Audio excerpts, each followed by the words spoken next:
मिर्जापुर दौरे पर सीएम योगी, दौरे के दूसरे दिन लगाया जनता दरबार। कासगंज में आतिशबाजी की दुकानों का हुआ निरीक्षण, एसडीएम और सीओ ने जारी किए दिशा निर्देश। मिर्जापुर में सड़क हादसे में हुई 10 की मौत, 3 लोग गंभीर रूप से घायल। रामपुर में तेल की गाड़ी पर लगा 1.5 लाख का जुर्माना, वाणिज्य कर विभाग ने लगाया जुर्माना। मिर्जापुर में नवरात्रि के दूसरे दिन मां ब्रह्मचारिणी का पूजन, माता के दर्शन के लिए भक्तों का लगा तांता। नमस्कार, मैं गौरी वर्मा, आप सभी का स्वागत है। देख रहे हैं आप आज की खबर। रुक करते हैं खबरों का। उत्तर प्रदेश के मुख्यमंत्री योगी आदित्यनाथ ने अपने गोरखपुर दौरे के दूसरे दिन गोरखनाथ मंदिर परिसर में जनता दरबार लगाया। इस दौरान सीएम योगी ने फरियादियों की समस्या सुनी, साथ ही उन्हें आश्वासन दिया कि उनकी समस्या का जल्द ही समाधान होगा। जनता दरबार के पहले दिन मुख्यमंत्री योगी ने गोरखनाथ मंदिर भ्रमण के दौरान छोटे छोटे बच्चों से मुलाकात की और चॉकलेट बांटी। कासगंज में आगामी त्योहारों को लेकर एसडीएम और सीओ ने आतिशबाजी की 4 लाइसेंसी दुकानों का निरीक्षण किया। इस दौरान दुकानदारों को आवश्यक सावधानी बरतने सहित दुकान के बाहर अतिक्रमण न करने के निर्देश जारी किए गए। साथ ही एसडीएम और सीओ ने पुलिस बल के साथ कटरा बाजार पर रामलीला मंच और बाजार का निरीक्षण किया। मिर्जापुर के जीटी रोड पर सड़क हादसे में ट्रैक्टर सवार 10 लोगों की मौत हो गई, 3 लोग घटना में गंभीर रूप से घायल हैं। हादसा तब हुआ जब पीछे से आ रही अनियंत्रित ट्रक ने ट्रैक्टर को धक्का मार दिया, जिसके बाद पुलिस ने मौके पर पहुंचकर शव को कब्जे में लेकर पोस्टमार्टम के लिए भेजा और घायलों को प्राथमिक उपचार के लिए बीएचयू में भर्ती करवाया। त्यूरी से जो है ढलैया करके सब लौटे थे, जा रहे थे घर। राम सिंहपुर बीरबलपुर उनका घर था। हरिजन और सरोज बिरादरी के आदमी थे और पीछे से ट्रक आकर के मार दिया।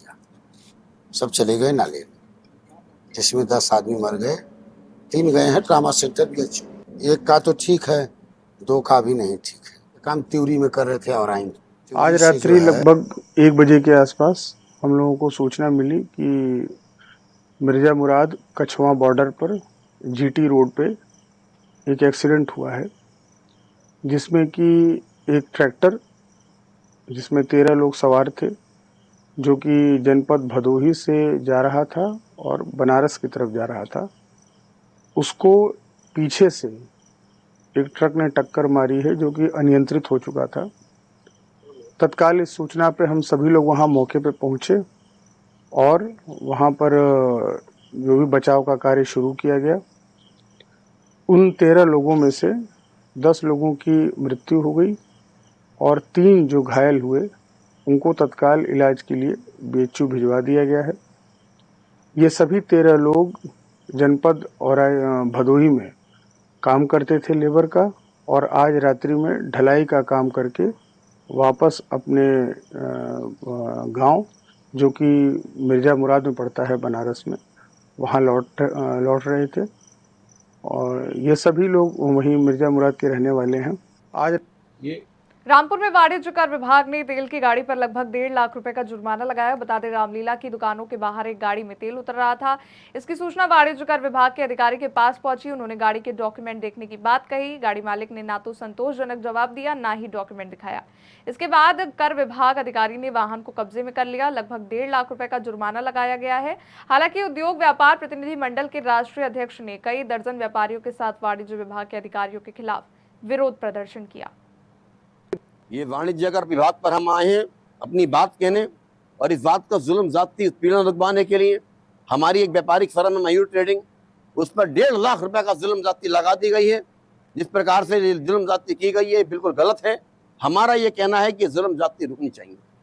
हमारी व्यापारी की गाड़ी पर 12 फुट टीन है तो 12 फुट टीन का बिल मौजूद है।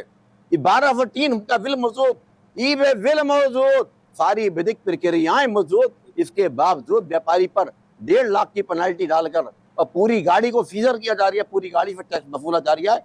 ये सरासर जाती है। ये संदीप त्रिपाठी नामक व्यक्ति है।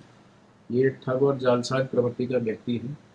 इसके ऊपर पूर्व में लखनऊ में पीजीआई और मणियाव थाने में 4-5 मुकदमे दर्ज हैं। इसके अलावा इसके ऊपर फिलहाल हाल ही में भिंडा और एकौरा थाने में मुकदमे दर्ज हुए हैं। ये बड़े अधिकारियों का नाम लेके और राजनीतिक व्यक्तियों का नाम लेके अफसरों को धमकाता है और उनसे जो है शासकीय जो टेंडर होते हैं उसमें काम लेने के लिए उनको दबाव बनाता है, धमकाता है। इस प्रकार से कई जगह इसने काम भी प्राप्त किया। एक सिंडिकेट के रूप में काम करता है। कई फर्मों को इसने अपने साथ लोगों को जोड़ रखा है और उनको जो है काम दिलाने के नाम पर उनसे पैसा लेता है और उसके बाद ये भाग जाता है। इसमें अगर कोई फर्म ब्लैक लिस्ट हो जाती है तो ये दूसरी फर्म के नाम से काम करता है। नवरात्र के दूसरे दिन माता का ब्रह्मचारिणी के रूप में पूजन किया जाता है। बता दें, मिर्जापुर में अनादिकाल से आस्था का केंद्र रहे विंध्याचल में विंध्य पर्वत और पवन पावनी मां भागीरथी के संगम तट पर विराजमान मां विंध्यवासिनी के दर्शन के लिए भक्तों का तांता लगा हुआ है। भक्तों का कहना है कि कॉरिडोर बनने से धाम की व्यवस्था में दर्शन पूजन करना सुलभ और आनंददायक हो चुका है। विंध्य क्षेत्र में मां को विंध्यवासिनी के नाम से भक्तों के कष्ट को दूर करने वाला माना जाता है। साथ ही दूर दराज से आने वाले बहुत से भक्त 9 दिनों तक विंध्याचल क्षेत्र में निवास करके मां की आराधना पूरे तन मन से करते हैं। आज नवरात्रि का दूसरा दिन है। मां विंध्यवासिनी के धाम में नवरात्र का बड़ा ही अलग महत्व है, जिसमें प्रथमम शैलपुत्री के द्वितीयम ब्रह्मचारिणी यानी मां का ऐसा रूप जो ब्रह्म आचरण करने वाला हो, जो सदैव तत्पर एवं सदैव दिव्य स्वरूप में हो। ये मां का अद्भुत स्वरूप है, जिसमें 2 भुजाएं हैं। एक हाथ में मां कमंडल, दूसरे में माला लेकर के विचरण कर रही है। इसमें मां भगवती विचरण अर्थात यात्रा करती है और उस परमपिता परमेश्वर जो ब्रह्म का स्वरूप धारण किया है, उसी तरह भगवती का ही आचरण है अर्थात ब्रह्मचारिणी स्वतः ही बहुत ऊर्जावान है। दर्शन कर रहे हैं। दर्शन बहुत अच्छे से हुआ, सुविधा भी बहुत अच्छा है, यहाँ पे व्यवस्था बहुत अच्छा है यहाँ पर, और माँ का जो कृपा है वो तो खैर है ही।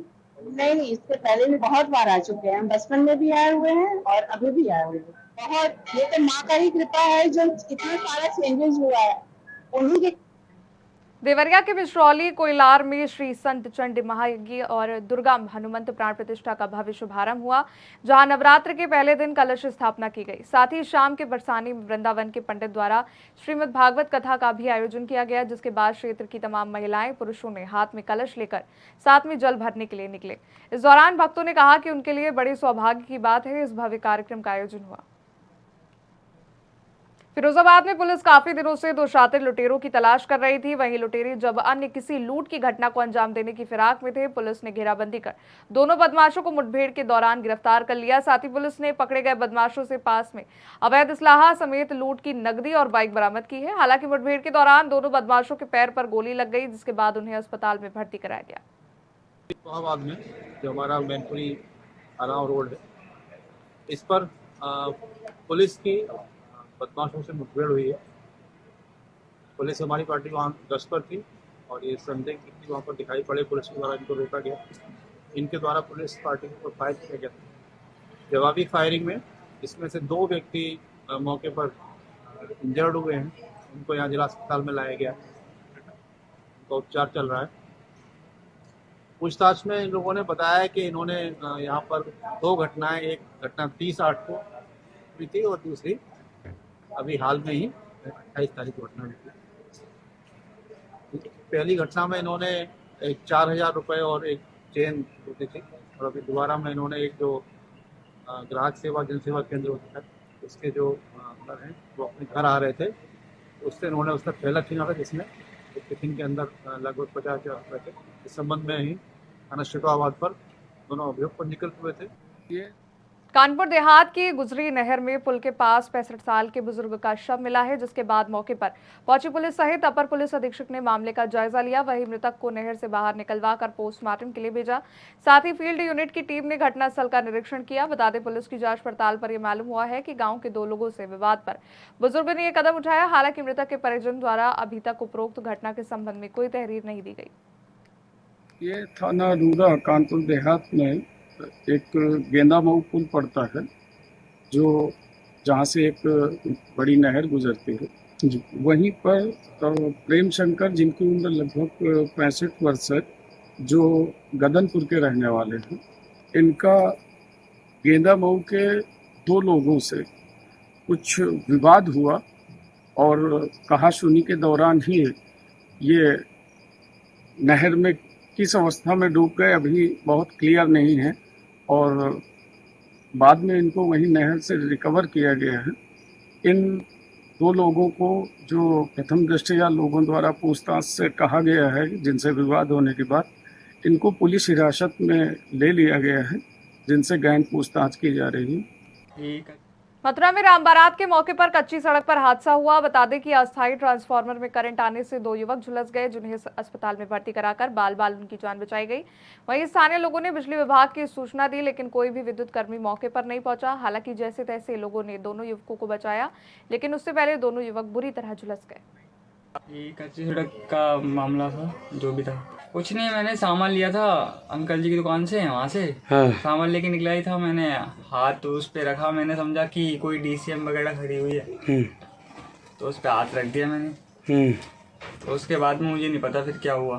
फिलहाल के लिए बस इतना ही। देश दुनिया की बड़ी खबरों के लिए देखते रहिए आज की खबर।